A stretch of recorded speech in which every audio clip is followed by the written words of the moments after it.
Asia's biggest agro exhibition, Maha, is back. Bring your family to discover the agriculture, horticulture, and agritourism with exciting attractions and live performances by your favorite artists. Maha 2026, 28th August to 6 September at My Amsterdam. Former Human Resources Minister M Saravanan was charged at the Kuala Lumpur Sessions Court this morning with 3 counts of corruption involving 1.097 million ringgit in connection with the approval of foreign workers' quotas in 2022. He pleaded not guilty to all 3 charges after they were read out separately before Judge Azura Alwi. Saravanan was accused of receiving the money in 3 separate payments as an inducement to approve TYKB Engineering Sendirian Berhad's application for 1,000 foreign workers' quotas in his capacity as the Human Resources Minister. The charges were framed under Section 16(a)(b) of the MACC Act 2009. The offence carries a maximum prison sentence of 20 years and a fine of not less than 5 times the amount of the gratification or 10,000 ringgit, whichever is higher upon conviction. The judge ordered bail of 450,000 ringgit with 1 surety and directed the lawmaker to report to the MACC office once every 3 months and not to disturb the prosecution witnesses. The court also fixed September 29 for case management. Saravanan also accused his detractors of bringing the charges against him in an attempt to undermine him politically. Speaking at a press conference after the court proceedings, he challenged his detractors to send their best candidate to contest against him in Tapah if they wanted to bring him down.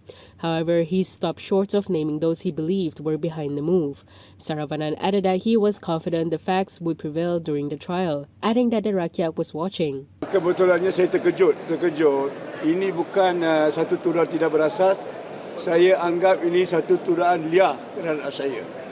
Dan fakta saya tak nak sentuh pasal fakta sebab kita akan bicara di mahkamah nanti.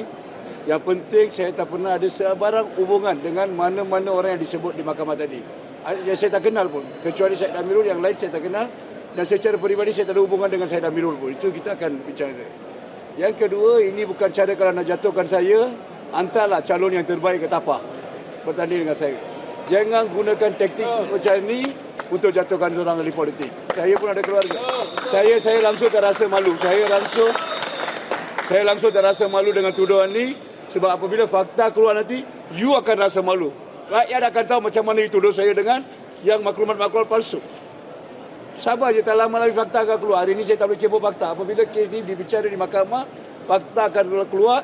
Rakyat akan gelak dengan you macam mana you ada political vendetta terhadap orang-orang yang tak sokong you. Saravanan also addressed the letter he had written to Prime Minister Anwar Ibrahim, which had been shared on social media. He said he had not asked Anwar to cover up any allegations against him, but rather to ensure that the matter was investigated transparently. Not only I wrote a report to Prime Minister, he is my boss. Because saya pun sebahagian daripada kerajaan Madani. Saya sekali tanda tangan untuk jadikan dia Perdana Menteri. Dia saya punya boss. Bukan saya wrote a letter. I've been talking to him over the last 6 months about this. Saya tak minta bantu saya untuk menyelesaikan. Saya bantu untuk siasatan telus. Saya dah cakap dari awal. Tuduhan dia. Saya tak kenal orang-orang ni. Dan ada paper kabinet dia tadi saya tak pernah ada kuasa. Saya bukan minta Perdana Menteri untuk kawal ni. Saya minta Perdana Menteri untuk membantu meneliti kes ni. Sebab saya memang tak terlibat.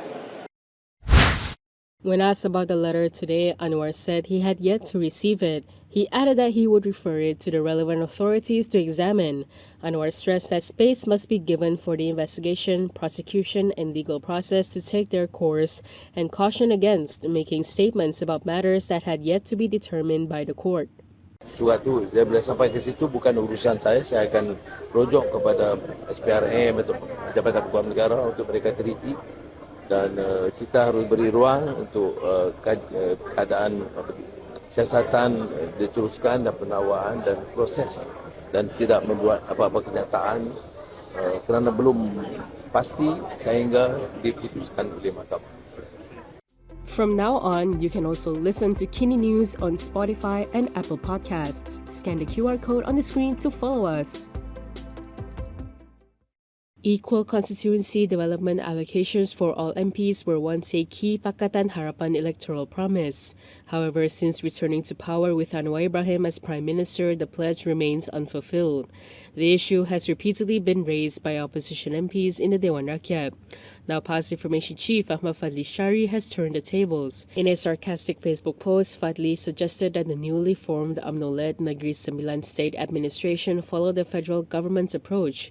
He said that since the Negeri Sembilan government was not formed in the spirit of the Madani government at the federal level, perhaps the state administration should consider not providing any allocations to opposition assembly persons in the state.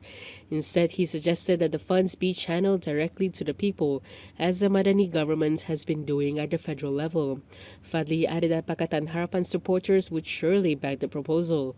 Fadli's post came amid a row between the Negeri Sembilan state leadership and Harapan representatives over advanced constituency allocations. Menteri Besar Ismail Asim on Wednesday instructed the 17 current and former Harapan Assembly persons and 2 constituency coordinators to return the allocations for July to September. Previously, Anwar had stated that parliamentary allocations were meant for constituents and did not necessarily have to be given to MPs.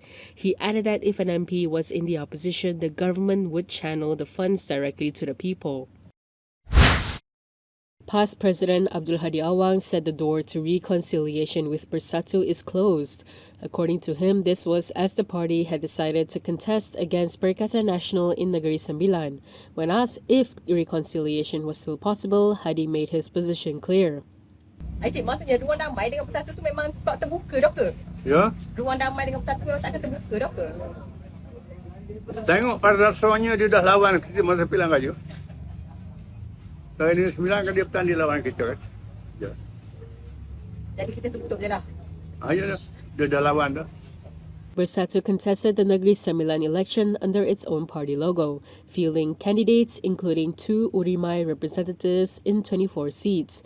This came after PAS decided to end its political cooperation with Bersatu, effectively sidelining the party within PN.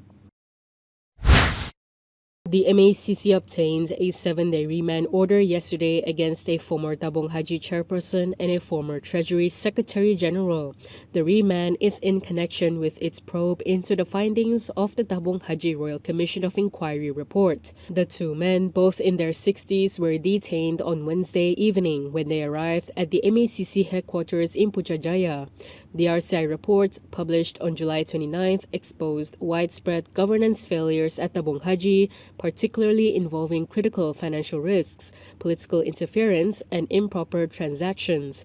Following the report's release, the Cabinet ordered investigations arising from its findings to resume immediately. The MACC subsequently formed a special task force to investigate possible corruption, abuse of power, document falsification, and money laundering offences, leading to several arrests and remand applications. Police have also opened 5 investigation papers and, as of August 21st, recorded statements from 127 people in connection with Tabung Haji-related cases, including matters raised by the RCI.